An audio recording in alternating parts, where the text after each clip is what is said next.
में पहुंच सकते हैं। लेकिन यदि हम प्रक्रिया का पालन नहीं करेंगे तो जहां खड़े वहीं खड़े रहेंगे। और इससे ही जो है 6 मेरिट लिस्ट बनेंगी आगे चल के, गांव की, पार्षद क्षेत्र की, मेयर क्षेत्र की, जिला पंचायत अध्यक्ष क्षेत्र की, प्रांत की और देश की।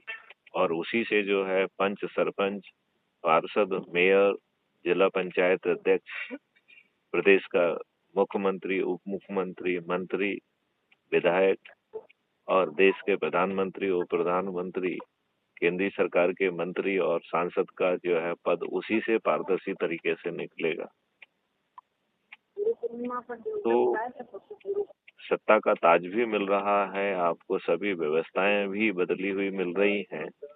इतनी बड़ी चीज के लिए हम लोग जो फेस टू फेस करना है, हर रविवार को एक इकट्ठा होकर रोटेशन के आधार पर संकल्प लेना है, संकल्प को बार बार दोहराना है, जिससे उसमें शक्ति जागृत हो।